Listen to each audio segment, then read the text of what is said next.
thank you very much. Great to see so many of you here. I've actually got promotion this year. I came along last year, crept in the door a little bit late because I come from Cambridgeshire, and then I got given the job of running around for a mic. And then this year I got upgraded. I get to chair a session and a panel session. So my name's Martin Lyons. I'm the Chief Exec of the Nature Friendly Farming Network. I come from Cambridgeshire, predominantly an arable farmer. And talking about inspiration and things we learn, I learned a lot last year, and it inspires me to change our own arable farming system back into a more mixed farming system, bringing back much more livestock, and listening to the inspiration we had last year. And I'm looking forward to today learning a lot more of how can we get livestock really working in our landscape to deliver multifunctional delivery. So the Nature Friendly Farming Network is free for farmers to join. We've got a stand over there. If you want any information, it's over there. It's about giving farmers a voice. Farmers are inspirational to me. They have so much opportunity to do amazing things and tackle many of the problems we have around climate, biodiversity, healthy food production. And we want to help give those farmers the voice and encourage governments and supply chains to do the right thing, but also share knowledge and exchange. And these events are critical for that opportunity to share stuff. We've all got stuff we can teach and help each other. So I look forward to today. I look forward to chairing this session. First, we're going to welcome up Sarah, and then we're going to welcome up Matt, and then afterwards there'll be a Q&A. So if you've got any questions, save them until after we've had the speakers, and then we can do a left and a right and throw the questions at them. However hard you want to do them, really up for that, really dig into some details and make them sweat a bit. That'd be really good. So without further ado, I look forward to welcoming Sarah.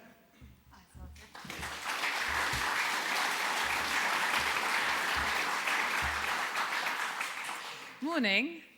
So far they've made it sound a little bit like a sort of cult / orgy, so I'm a bit nervous. But all the emotions and sharing and going up to people you don't know. But I'm just here to talk about, talking about farming outside of the bubble that we can sometimes end up in this exciting movement that we're all part of. And if you had told me, I guess maybe 6 years ago, that I would be on a stage with a lot of hay bales and collie dogs and people in check shirts in front of me, I would have thought it would be odd, because for 10 years beforehand, I mostly looked like this. I was a criminal and family barrister. I travelled all over the country representing mostly people who had done very bad things or were accused of doing very bad things, and parents whose children were being removed by the state. And then, as life tends to do, I was thrown 3 quasi-unexpected wildcards, one of which was having babies, which I admit was, not entirely unexpected, but they're really hard to take to court with you, it turns out. So that put an end to my court-based career temporarily. And when I was pregnant with my second son, I got a book deal, which is the one you can see here in your defense, which was to write the human stories of a world that very few people understood, even though it impacted their lives every day. You can see where I'm going to go with the farming one. But when I was writing that, my husband lost his job. And we found ourselves with an 8-month-old, a 2.5-year-old, a deadline and a bit of advance that I'd already spent. So I had to finish the book. And a decision about what to do. We had just bought our first family house in London, but it was completely dilapidated. We couldn't live in it. So we thought we would get out of town and go to Suffolk, which is where Ben grew up. And so we moved to a cottage in the middle of mid-Suffolk, the kind of uncool bit, not near the coast, and rented a cottage which looked over 50 acres of pasture, which belonged to his parents. The house that he grew up in was on the other side of that. And his dad had recently realized the long-held dream of becoming a farmer at the age of 81 by buying 180 acres of arable nearby. And we, with the magnificent confidence that comes from total naivety, said, we'll manage it. We're basically unemployed. We feel like, how hard can it be? And I think there was obviously part of that, which was wanting to do something which felt much more real than this world that we had just left. But in London, every third Guardian article tells you that if you're in charge of land, you should probably rewild it and save the world. So we were left with a decision and a journey about what we should responsibly do with the land that we now found ourselves in charge of. And it is Grade 2 Suffolk land. It's Suffolk clay. It's productive land. So the idea of turning it all over to shrub was not hugely appealing. And so I began this quest to try and find out what the options were. And I tipped and fell down this rabbit hole of learning into a quiet revolution that at that time, 2017, 2018, was just starting to take shape all around the country, a regenerative farming revolution. Now, this world was not entirely unfamiliar to me because I had grown up on the other side of the country in Hampshire as the granddaughter of tenant farmers. So my grandparents down in the bottom right-hand corner, they took on their farm tenancy 5 years after wartime rationing ended, in a country that absolutely remembered what it was like to be hungry. And over the course of their tenancy, they really lived through the modern parable of farming life. There's my mum driving a corn cart in flares and in a bikini because it was the 1970s and you should never miss an opportunity to tan. So I thought, how had we gone from a place where my grandfather, who when he died, was absolutely sure of his place in the world, which was a hero feeding a hungry nation, to the place that we now found ourselves in Suffolk, where farmers seem to be blamed for all the ecological ills of the world. And so in order to figure out where we were going, I realized that I had to understand where we had come from, the context in which it sat. And so I took out my grandfather's diaries, who had written a diary every day, only 5 lines, but every day from 1939, when the war started, to 2008. I had been told that they were only about the weather, and there was a lot about the weather. There was a lot about the weather. But within the weather, and if anyone can tell me what on earth he was doing with the primroses, I'd be all ears if you're close enough to see that. But what I realized that along with all the weather, there was the language of modern farming changing and the speed with which it had changed. And so as I was reading through these diaries, I started to pick out words, and then I put them together in something that, if I'm feeling really pretentious, I call a poem. And so I thought I would start this morning by reading you this. Shocking, thrashing, carting, bagging, morning milking, straw for thatching, cutting thistles, rolling barley, corn rick, straw rick, re-shocking fallen oats, drilling, harrowing, cultivating, ploughing, all day tater picking, hedge laying, pulling bushes, burning cooch, trimming nettles, grow more committee meeting, red clover, white clover, lucerne, sandfoin, hoeing sugar beet, blackberry picking, afternoon burning bushes. All hands roguing wheat, all hands roguing wheat, all hands roguing wheat, all hands roguing wheat, all hands roguing wheat, all hands roguing wheat. Sunday. Roguing corn, roguing corn, roguing corn, roguing corn, roguing corn, roguing corn, roguing corn, roguing corn, roguing corn, roguing corn, roguing corn, roguing corn, finish roguing corn. Weather dull. Drilling barley, creosoting, buckwheat, evening burning stubble, hedge trimming, subsoiling, top dressing winter wheat, broadcasting red clover in barley, year 1 lay, first load bulk fertilizer in, calf pens, sowing rape, spraying, afternoon picking slows, loading, stacking, disking, worming, rotivating headland strips, feeding bullocks, rabbit shooting, roguing blackgrass, combining wheat, combining wheat, combining wheat. All day in dryer doing oilseed rape, all day in dryer doing oilseed rape, all day in dryer doing oilseed rape, all day in dryer doing oilseed rape. Start silage, fencing, drilling, bagging up, ICI on beans, nitrogen on rape, plough rape stubble, all day combining, afternoon to Alsford show.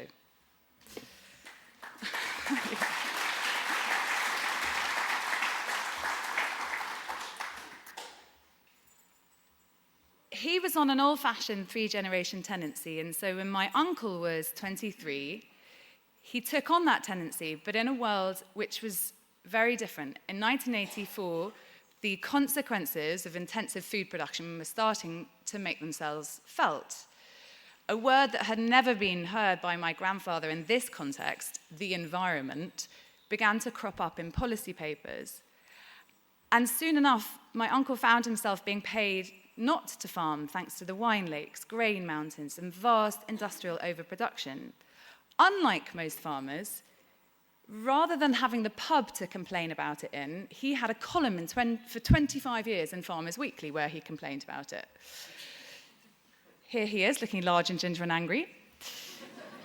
Here are some of my favourite headlines. And here is something he wrote after a particularly heated conversation that we had about soil, where he wrote, somehow, having 36 years of hands-on farming experience and a respectable agricultural engineering degree, which included some proper technical soil science, taught by proper, if barking mad, soil scientists, is trumped by reading The Guardian, watching Countryfile, and harvesting echo chamber opinions at SW1 Twatterati dinner parties.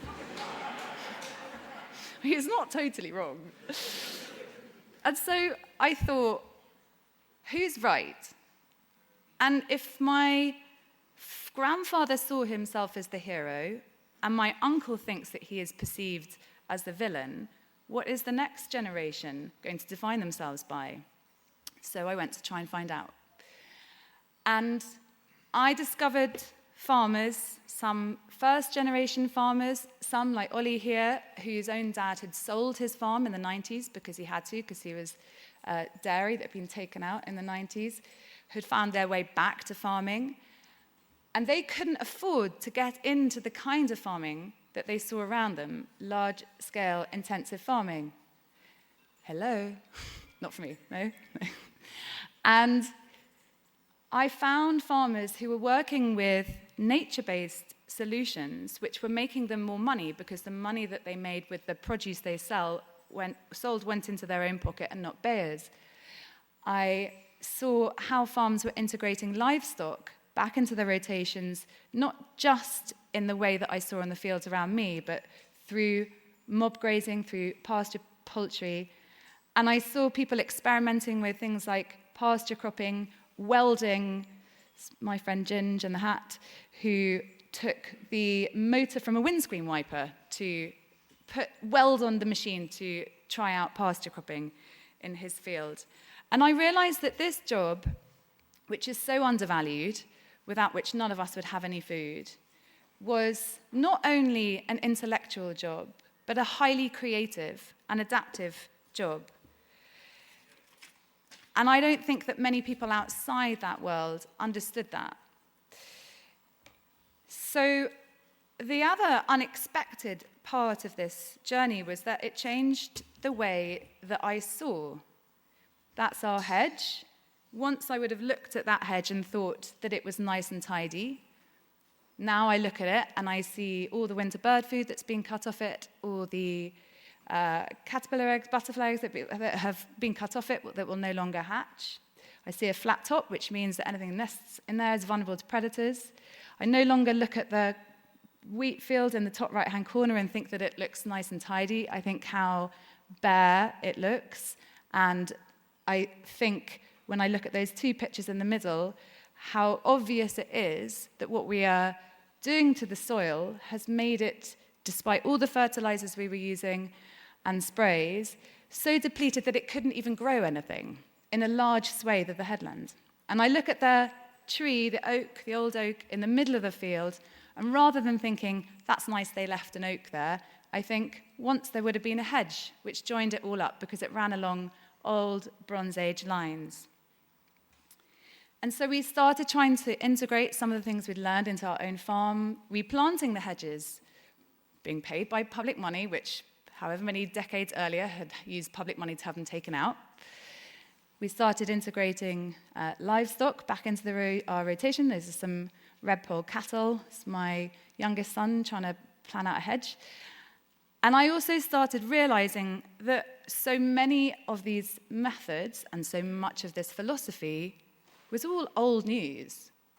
Eve Balfour wrote The Living Soil in 1943. They knew that the soil was alive.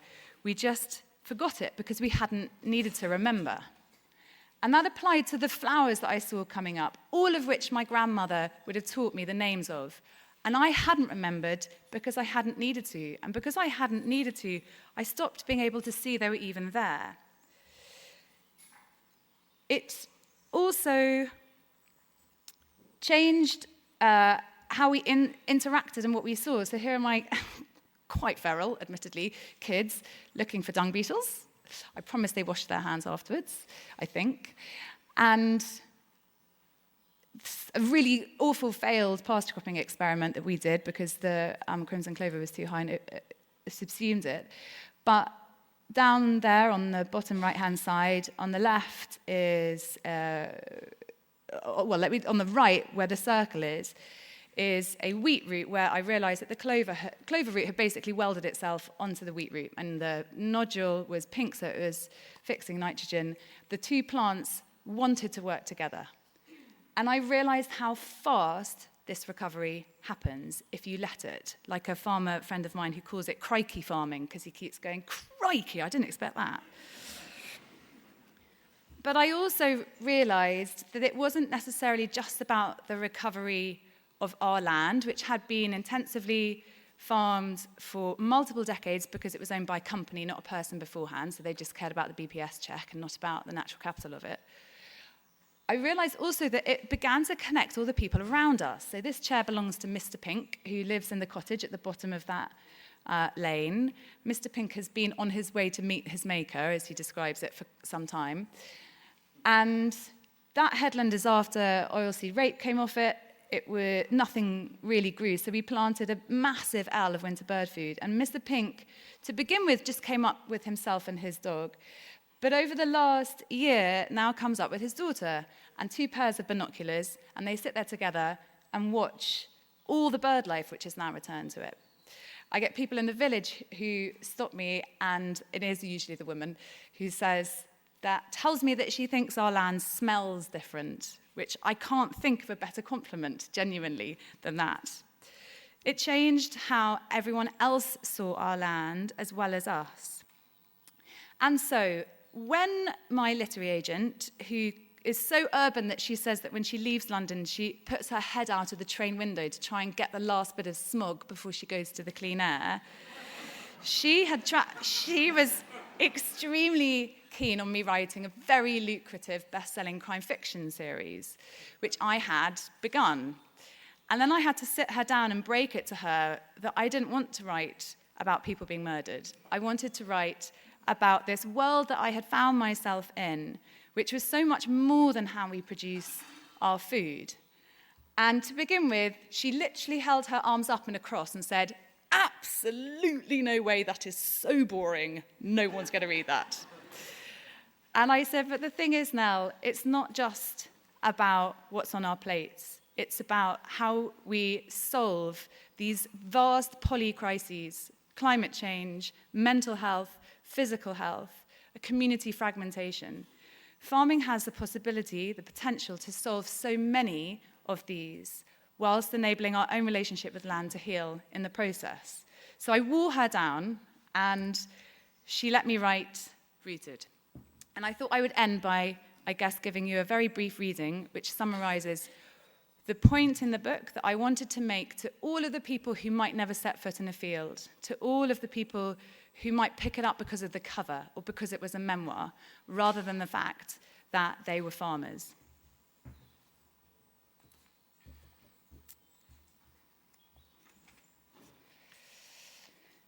But I am starting to realize that while farming has always been about care of the land, stewardship, and husbandry, the truth is that for all the trees and bees, we still need farmers to grow our food. With supply chains threatened by politics, pandemics, and climate change, this food needs to be as local to us as possible. But in a world where microplastics produced by fossil fuels can be found atop the highest mountain and in the deepest sea trenches, we need farmers to grow our fibre too. We need them to grow our trees and hedgerows and plants, not just for wood, but also to clean our air and provide homes for some of the creatures that form part of our ecosystem. We need farmers to create habitats for insects, for they are at the bottom of the food chain and support the rest of life and therefore us. We need them to grow flowers for pollinators because over a third of the world's crops depend upon them. We need them to maintain soil full of fungi and microbacterial life because these tiny living things now turn out to be critical for so much of the way our world works, some think even for the weather. But there is something else we need our farmers for, something that is both intangible and unsellable, and which stitches together the fabric of communities with a thread that goes back hundreds of years, sewing our future to our past. We need them to remain the cornerstones of our countryside for all who live and work and visit there. We need someone to remember how to lay a hedge or a dry stone wall and to leave a hog hole for sheep and small children to escape through. We need someone to push the snowplow in winter and wield the chainsaw after an autumn storm. We need someone to stand in the pulpit at the funeral of the last of a generation and tell the story of what it is to lead a quiet and useful life to a congregation with swimming eyes. We need someone to remember the old names and the old ways and teach them to us so that we can know them too, because they rarely find their ways into textbooks or agricultural universities. I'm starting to think that maybe it is not so much that the definition of farming is changing, but that it is reverting. Is a farmer actually someone who uses their land to provide what their community needs? Food, fiber, and fuel, but also oxygen, ecosystems, clean water, and soil that is biologically alive enough to work with plants and grazing animals to lock up carbon and cool the planet for us.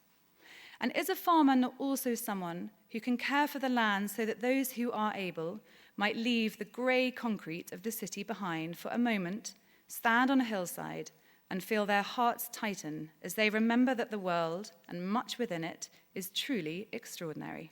Thank you.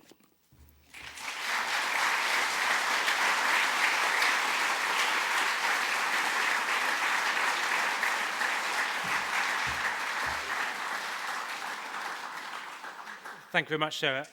I think what you put in your book and the way you express things touched many hearts and actually captures the essence of many of us. We're so lucky to live and work on farms and see the change in seasons and everything else, and the change of approach that we're all here to learn and look at doing different ways where we connect with nature, with soils, with livestock, and get the whole system working.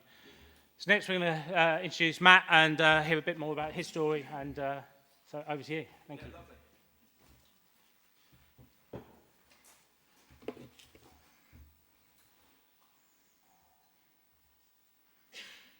Hello, everyone. It's really exciting to be here. I've been a massive fan of both the Renos for ages, and I feel to be invited to this space, which is like, well, I thought we were like the north of North Wales, and I thought that after a while, I don't leave Wales very often. You feel like you're at the top, don't you? And then yesterday I came out, and we kind of came around the corner, and like, whoa, there's another long way to go. So, hello, you real Northerners. Yeah, this is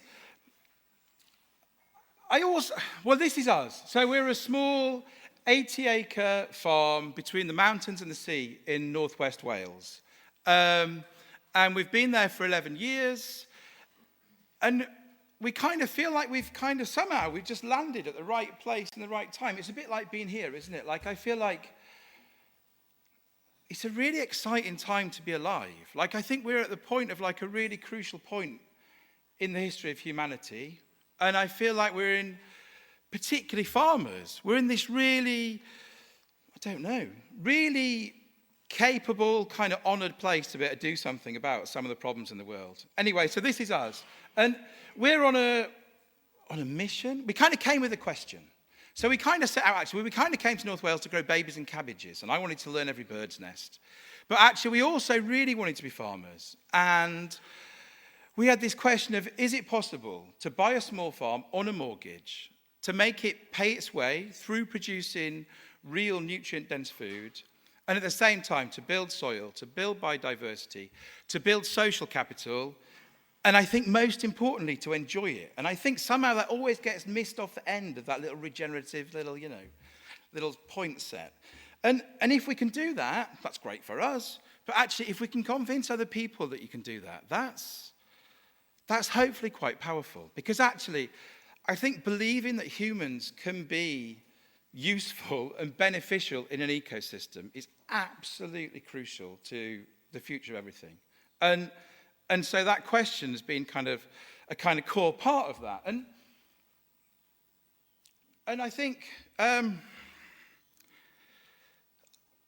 like, people get really stuck, don't we, on, like, even farmers and even politicians, like, they don't believe that everyone thinks eating can be an ecologically negative thing to do. And I want to kind of challenge this thing of, is it possible to make the world better every time we eat? And I think it means a shift away from sustainable and sustainability. And I'm in no way knocking all those people that have done amazing things under the banner of sustainability. But, like, if I go home and I ask my wife how our relationship is, and she goes, oh, it's sustainable, like that's pretty close to a disaster, isn't it? And I think that seems to be like what we're aiming for in so much of our farming systems, you know? So I want something that gets better all the time. And there's a pattern that actually, if you work with nature, if you work with ecology, you realize really quickly that basically there's no such thing as constant, is there? Things either get better, you're either in a positive spiral, or you're in a negative spiral. There's no such thing as staying the same. And so aiming to be in that positive spiral is, like, really important, isn't it? And I think in a way we kind of issued the little set of, this is a terrible thing, but it's a terrible metaphor, but, like, we kind of issued the set of credit cards at birth, you know? And so you've got a little set of these cards, and people get obsessed by the financial card you've got, you know? But actually you've also got your own health. You've also got that relationship with others. You've got that social card. And then we've all got, even consumers, you know, we've got a soil card, and we've got a biodiversity card. And if you're a farmer, you're kind of lucky because you've kind of got a bigger, you know, you've got a bigger credit limit and a bigger responsibility with that kind of set of cards. And I think it's just a really important way to think about things. Now, you'll be able to tell from all this guff that I've not always been a farmer. So I grew up, and I was desperate to be. But I grew up in a town. I grew up in a terrace house in Yorkshire. And my parents were, like, just such a disappointment to me that they couldn't have cared less about farming. And I fell in love with this guy instead. And this is John Seymour. And like, I spent all my childhood, like, trying to, like, secretly hatch out chickens under my bed. And I built a plough for my sister so we could plough the garden. And, you know, all these things that are essential if you're going to be a farmer. And my parents were, like, so patient. Our neighbours less so. But I realised I couldn't be a farmer. And I went off and I became an ecologist. And I became a filmmaker. And I started making programs like Coast and Countryfile, things like that. And I really quickly jumped into kind of taking that ecology further. And I started making programs like Planet Earth and Life. And I spent a lot of time on a series called Frozen Planet. And when I did that, I got to spend, I don't know, like maybe 12, 13 years of my life just sat in some of the world's most pristine ecosystems, you know? And I just got to sit and it's not like any other job being a filmmaker, because actually you genuinely have time just to stop and observe and to watch. And when you're doing that, you kind of start to see ways that maybe there's ways that humans could interact with these ecosystems in a different way to the way we do. But anyway, I did that for quite a long time, but I kept on getting, like, I basically spent, you know, years living at -20, living in helicopters and all this kind of stuff, and I kept on nearly dying. Like, there's this little edge of the BBC where, like, they go, well, look, that's not possible to do a health and risk assessment for that, so you just go and get on with it, you know?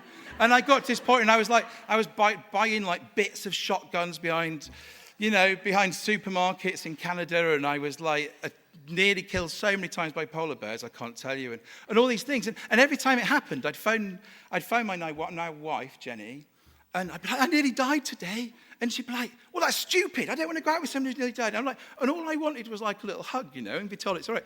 But you can't have arguments at £8 a minute on a satellite phone. This is one thing. It's like the worst way to argue ever.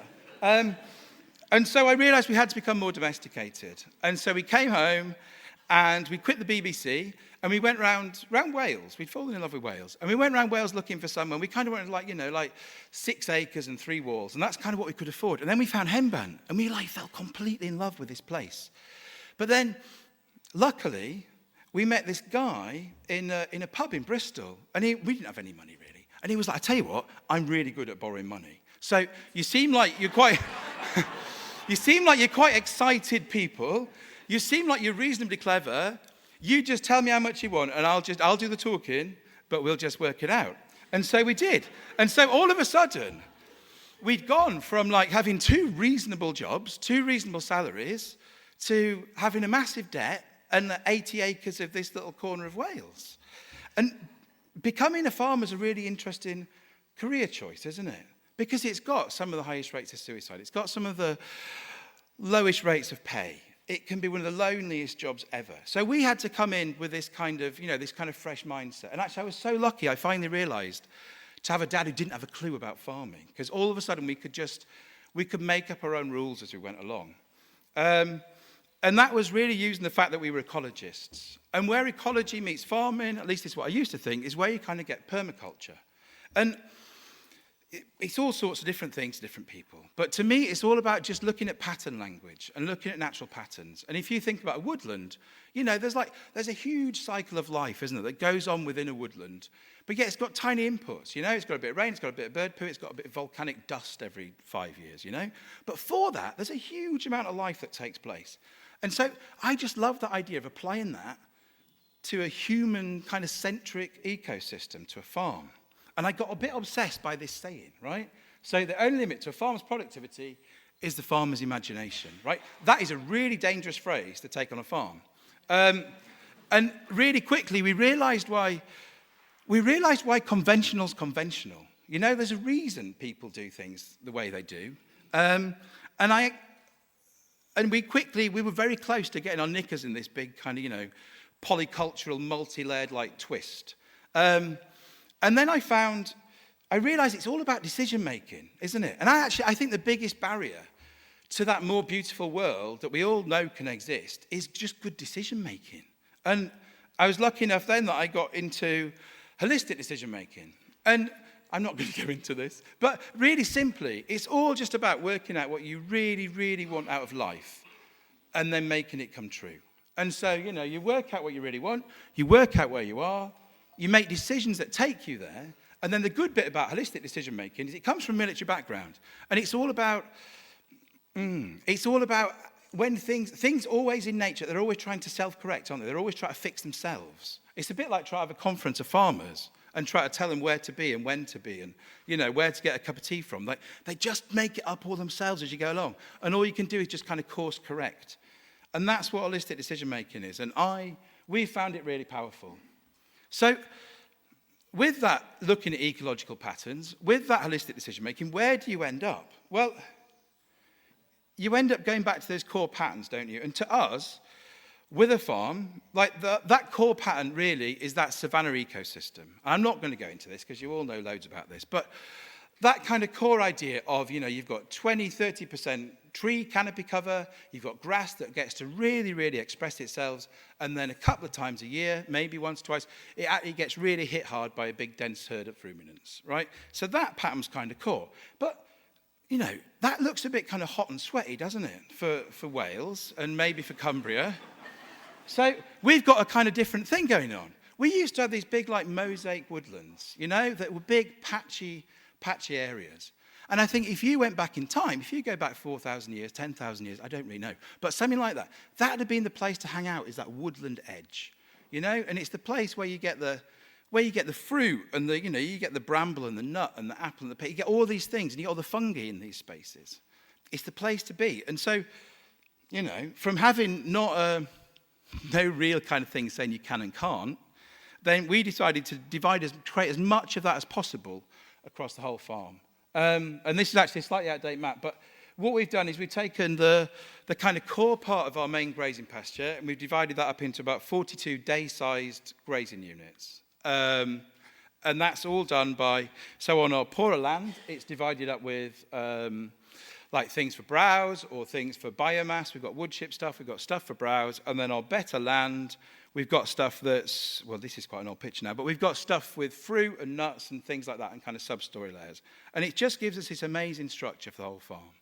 And then, this is a bit cheesy now, isn't it? But like what would follow that is those birds. It's those little insect-eating birds. And I'm worried what Claire's going to say about my dung beetle population when I'm always following my cows around with this like little herd of predators, you know, that are taking all those beetles. But we follow that round. So we've got about 20 cattle that do that rotation, and then we've got 300 egg-laying hens that follow that cattle herd around about half the farm. They can't cover the whole thing.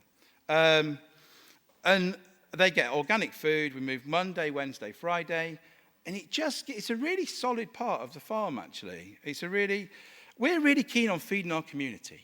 You know, like a big part of our context is to feed our local community real food. And so actually, the chickens and the eggs, and yeah, we're importing a lot of food, but actually, I don't know, it's it's the best eggs that I can get to my community within the context we're in. And then you can't just live on beef and eggs alone. I try a little bit, but you also need vegetables. And so we've also got this no-dig market garden that's at the heart of the farm. And what's really exciting about the market garden is we've got a piece of land, and it's less than an acre, right? It's slightly north-facing. You can see the mountains. You can see the sea. Like in all different dimensions, this is like a terrible idea, you know, to try and grow vegetables here. But it really works. And so from that acre of land, we can feed 80 families, most of their vegetables, most of the year. And it's done by really working with soil. So it's all no dig, and it's all really organized. Like, it's like a lived out spreadsheet on the ground. And so, you know, we never have a bed that's empty for more than a 2 days or something like that for most of the year. All that garden is constantly working. And when we first came, I was like, we're going to be farmers, and farmers produce food. And my wife was like, that's great, Matt, but we've also got this massive mortgage. And so we did have to do something else to make a little bit of income on the farm. And so we started bringing in tourists. And I discovered, actually, that I love building weird little things. And so we've got this little range of these little hobbit houses and stuff like this on the farm. And but what's been interesting about this is I think it's actually the most important thing we do. Because, like, we're really lucky that my kids, and part of the reason we do it, and your kids on farms, like, they're so lucky to have that, like, Arthur Ransom, like, swallows and Amazons thing going on, you know? And I wanted to be able to give that to other people. So people coming in the farm, they can come and pick some veg, and they can go and get lost in the woods. And they can, like, we've got no chance unless people connect to nature. And unless people wake up and hear that dawn chorus. You know, I think it's a really fundamental part of our future. So actually, I now really enjoy the tourism side, and I think it's probably the most valuable things we do. Now, this all makes me look really busy, doesn't it? Which I am. But we've got a secret weapon, which is child labour. And but actually, it's all about people on farm. And I think this is what I've realised is the more I look back at like the history of agriculture and where it went a bit wrong, like it's been going wrong for a long time. Like there's Plato quotes about destroying ecosystems, you know? And I'm pretty sure Plato ate grass-fed beef and organic vegetables. But there's some point about the clearances when I think that kind of going wrong kind of sped up a little bit. And I think getting people back onto farm is really, really important. And so there's me and my wife, and then there's 3 others that take a salary out of the farm. But then we've also got a team of interns that come along. And it's a brilliant form of just energy and passion. Like we have this group of mainly young people come along, and we teach them a lot. So we run a lot of courses on the farm, and so they get access to that education. And the idea is by the time they leave, they could kind of, if they haven't seen through it, run a little henbant of their own. And that's that kind of premise to it. And I used to worry about people coming into this space and like, what are these volunteers going to do? And does it really work? But actually now, there's a huge demand. Like the demand for people who are ecologically literate, who know how a farm works and are kind of farm smart. The demand for those people is now huge. And I think it's about to really, really mushroom. I was going to tell you about all the ways it goes wrong, but Martin's just told me that I'm about to run out of time, so it's all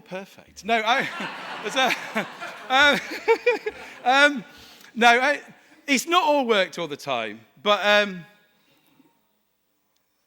in general, the pattern is working. And I won't go into that. I'll skip him out. And I've recently got into this space of like agri-wilding. Because I'm an ecologist, briefly, and forgive me for this, I got really excited by rewilding. And I went off and I like secretly became a director of one of these charities, and it's just a really interesting space. But then you go more into it, and you're like, well, wait a minute. I started talking to these lawyers, and these lawyers are going, well, so what we need to do is we need to have farms, and we need to have nature, and we need ways of legally keeping people out of nature. And this scared the life out of me. And I stepped really back quite quickly, actually, from some of that rewilding space.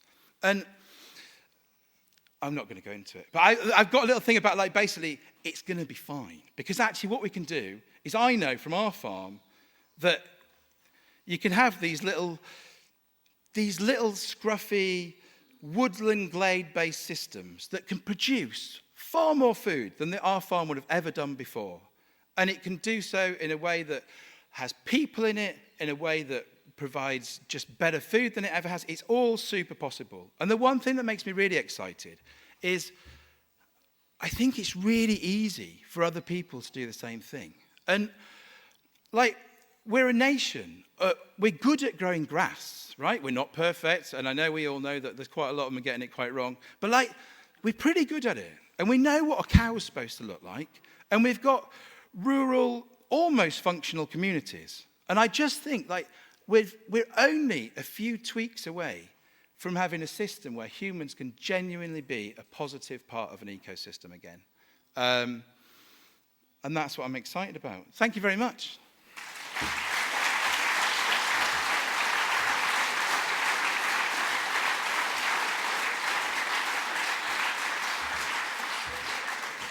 Thanks very much, Matt. And sorry you haven't got a chance to cover the thing. Hopefully lots of questions will cover some of what you didn't get a chance to talk about.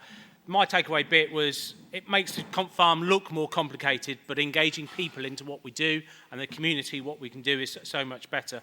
And just hearing your story of how you connected and make it work. And just to touch on the wilding bit, we need a wilder landscape. We need bigger bushy hedges, bigger trees, and everything else. But it needs to be farmed in a kind and gentle way. And we need livestock in there, and we need crops and food in there, and we need people in there. So don't worry too much about the rewilding agenda, because we still need people in there managing it, and that's us farmers. So let's do some Q&A. If you put your hands up, there's going to be some roving mics. I'm going to try and do a left and a right, and then we're going to join over here. Hello. Do you see private finance as a positive or a negative impact on the kind of involvement you guys have got?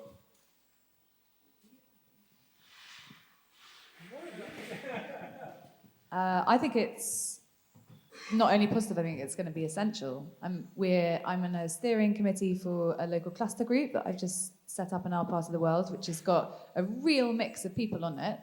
And we've had one, and we're going to have another conversation with Anglia Water, because we've been turned down for government facilitation funding with a letter that had 2 spelling mistakes and a made-up species in it, but that's another story. But if you mean private finance in terms of kind of the private sector, Anglia Water have a vast reputation problem going on. They've already had multiple $1 million fines, and been hauled up by the Advertising Standards Authority for saying everything was great when it absolutely wasn't. And they know that farmers in their part of the world can do a huge amount of their job for them, because we can clean the water so they don't have to take the nitrates out afterwards. So that is a really small example of where private finance is funding something that probably wouldn't have happened otherwise, our cluster. But I think I've realised it's a bit of it's been called a Wild West for years now. But I had a big meeting on Tuesday with various people like HSBC and Waitrose and all these other people. And I think the question in that room was not if it should happen, but how you measure it. That's the tricky bit at the moment, how you measure it to then monetize it. But yes, I'm excited about the potential for private finance if we can make sure that the lawyers do their job right and make it watertight. Yeah, No, I think all hands on deck, really. And I'm a big believer in, I don't think there's such thing as like, I'm really scared when you get like a them and us thing going on as well. And I'm really into like, everybody, I don't know, like everyone's got, a partner or a place in nature or a grandchild that they love. And I think actually, the more we just go, look, we're all in this together. And I'm not saying that's easy with some of these big companies, but actually, somewhere in that board of directors, everyone's got that love of something. And I think we're all in here together. And yeah, I think the spending it and how you do it and the caution over, powers owning things, which maybe bias things going forwards, is a bit scary and is really interesting. But I think all in. Can I just add one thing to that, which I could not agree more on? And there's nothing like defending,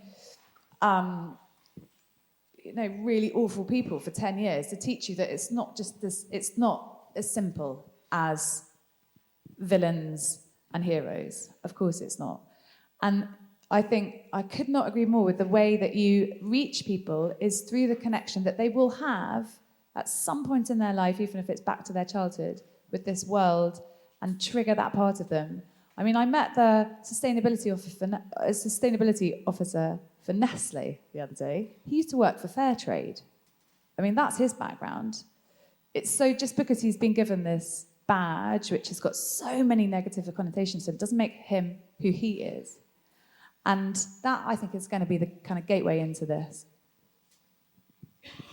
Thanks very much. And using that analogy around villains becoming heroes, we know they can do, but we've got to engage with them and encourage them. So we need to break those barriers down and enter that space. There were some figures I was involved with this week in a meeting. England farmers currently get about £2.4 billion. We currently need about £28 billion coming into the system to fix all the things that are going wrong. And that's not going to come from government. So we all need to chip in, and anyone who wants something from our landscape, we need them to contribute towards it. And it's complicated, but we need to have those conversations. So another hand then, please. One right at the front here. Just before I ask, is there another question? Then we get Mike lined up. Another hand? Yep, so we can head that way. So yours next. Just following on from the private finance thing, one thing I think people are doing wrong is not showing what they've done, monitoring baselines to start with and seeing the direction of travel. And you've got to show that direction of travel in order to get the funding. So how have you stored your memory of what you've done and what's happened as a result of that? I wouldn't say we've done it perfectly. We did, about last year, I had a big panic that actually Henbant was changing quite fast. And we went and actually got some surveys done on our neighbouring farm to us, which is far from perfect, but actually it had the same treatment for all its history. And so we got quite a solid baseline from that. And we've been doing all sorts of weird and wonderful things, which I think are now quite formalised. But, I've started doing like weird, I go and record the bird song, I record dawn choruses and all these things that are probably completely incomparable. But it's something which we should all be doing. And I didn't talk about it in the thing, but actually we've just had the mountain behind our house came up for sale. And I wrote this little thing to the Wildlife Trust going, hey, look, do you want to buy this mountain? I'll farm it. And I thought that was it. And then 3 days later, this lady turned up and said, oh, all right, show us this mountain. And they've now bought it. So actually, it's this huge, on our scale, it's quite a big demonstration option to go, actually, let's apply this technique here. And they've got millions of little old people that know every beetle. So I'm really excited about them. That swarm landing on our farm as well. We did our local wildlife trust just before we converted to organic, so we've just gone through our conversion process. Our first organic crop is this year, and then we did the pastures the year before. So we got a baseline from our local wildlife trust, but we had to pay for it ourselves, and it is not cheap. And that was, 4 years ago. And we've been doing soil organic carbon testing, sending it off to SOY and so on. But I have not signed anything. I'm not selling any of it. And I have been doing a lot of reading about it and talking to a lot of people, and it shows you that I'm not confident that I'm at a stage where I properly understand it well enough to read an agreement and put my name on the dotted line. But that's because I still feel like it's a moving feast a bit. And I know that there are farmers who've locked themselves into 30-year carbon contracts. There are. But I think that type of model might change. I've been talking to this incredibly terrifying Austrian financier this week, and she was like, I don't understand, why do you do it like a phone contract, like 5 years rolling, and then you're like, come out if you have to come. I was like, oh, that's a really good idea. I don't know why anyone does that. But, so, yeah, I mean, everyone says baseline measure. You can't manage until you measure. But I do think it's really expensive to do it. And there are the beginnings of processes where you, as part of the SFI or maybe something like that, where you can get funding to measure it. And I think, personally, I believe that that clusters are going to be our superpower, because if you're able to spread your costs over thousands of hectares as opposed to one fairly small farm, it will be cheaper. So that's what we've done. We haven't done anything with it, but that's what we've done. So I'd really recommend collect any data you can, baseline with what you've got. We don't know what the baseline measurements will be yet, but if you can collect anything, and if you're into soil, put it in a jar and put it on a shelf and come back and look at it in 5 years' time, comparing what you've got. Some of the mistakes I felt on my farm, we hadn't taken some of that soil samples and other things and held it as a record, because you don't see the change then, and it's fascinating. I'll see on other farms what we can do. But yeah, just collect some data, because then you've got something you can reference back to. So there's another question at the back there. Yeah, can I... Just before you put your hand up, next question after that one. Anyone want a hand up? They are. Is it? Right. There you got the last... That one, ladies, the last question. Quick, give her a mic. Right, gentlemen. Yeah, there seems to be a move at the moment for landlords for taking tenant farms back in hand, whether that's for their own environmental benefit or part of a bigger picture in terms of an organisation's carbon budget. I think that has potential to have a negative impact on rural communities. Plus, it's denying the opportunity for new entrants who don't happen to meet a man in a pub in Bristol with some money. So I just wondered what your thoughts are on that. Well, I don't want to give away the ending of my book, although I am actually about to, but Charlie Flint, my uncle, I thought was going to be a brilliant ending because he went on to the SFI pilot, which was extraordinary because everything in it he thought was bollocks. And I thought this is going to be an example, if you set the framework, you can move anyone. And then the National Trust came to him with a very big cheque and an NDA and said, how much will it cost to get you to stop farming? And so he's kept a bit of pasture, but 850 acres of arable, which has been farmed since the 1800s, has just been, well, he's, after harvest last year, drilled it up as meadow. So that is exactly what you're talking about. And of course, the National Trust have been given a £3 million HSBC grant to plant trees. I think that the only way of remedying that, because I agree, I think it's catastrophic for all sorts of reasons, is to keep making the point that we can offer, that farming can offer the same outcome that they're trying to do by taking land out of production. We just need to farm differently. And that's just a case of storytelling, communicating, hammering the same point to those who get to make those decisions. And the reason I think we're making some headway in that is that Rooted has been nominated for a Wainwright Writing Prize. Everyone keep their fingers crossed next Thursday, but not in the nature writing category, in the conservation category. So a book about farming is up against like beavers and woods and seas. And whilst it's won, James Rebanks has won and John Lewis Stempel's won, they've won in the nature writing category. So the fact that a book about farming can be seen as a solution to conservation, I think shows that this is breaking through. I don't have a lot to add to that. One more question, please, got a mic. Would you like to ask a question? Who's buying the food that you're producing, and how do you get more people to buy it? Well, locals are mainly buying our food. We live in an area where there's very clearly a Welsh community and an incomer community. I would say a lot of our veg does go to that incomer community, but it's changing. This is the interesting thing. We've been doing it for about 4 or 5 years, and bit by bit by bit, you know, like we used to write people's surnames on the veg boxes, and that works really well when we had all these different whatevers. But now they're all called Jones, and so it's a really interesting note though that actually we've had to change the labelling system because we're now selling mainly to real locals, and we're really keen on trying to rein in as much as we can. Like we thought basically, so we sell 80 boxes. That's what we can produce. Like going crazy in a few cafes. And within that now, we're kind of bit by bit, we can like drop someone who's further away and we come in a bit closer and a bit closer. Yeah.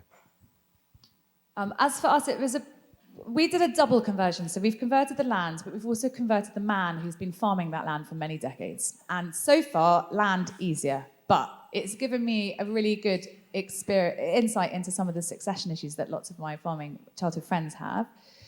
And one of the things, of course, when you're farming oilseed rape, wheat, barley, oilseed rape rotation forever, is that the trailer just comes and picks it up and takes it away, and it goes to a global pile, and you do not need to worry about where you sell it.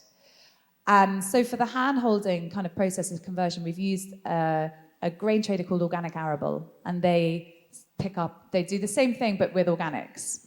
But it goes nationally, although it can kind of, go up to Scotland and so on. But over the last 3 years, I've realised I have to sell it before I plant it. Well, I have to think about where it's going to go before I put it in the ground, or before Richard puts it in the ground, or before Richard's guy puts it in the ground. And to start connecting with local markets, like we are really lucky to have Hodmedods near us. Suffolk has actually got a really big kind of food connection that goes beyond arable. So that has been, I think, one of the biggest challenges of converting to organic is working out that you've got to get on the phone and sell it. And so some of it is quite hodgepodge and to local farmers. I don't know if anyone knows Maple Farm, William Kendall's farm. So I've just sold our old in conversion wheat to Mike Mallet. Very happy with that. But it's a bit of a juggle, selling it all and just getting on the phone and getting a price for it. So thanks very much. I believe we've got to wrap it up. So thank you, Sarah. Thank you, Matt, for touchy feeling words, as we're meant to be doing. Really inspiring, inspirational, and a great way to start today's session. So thank you very much, and please join your hands together to say thank you.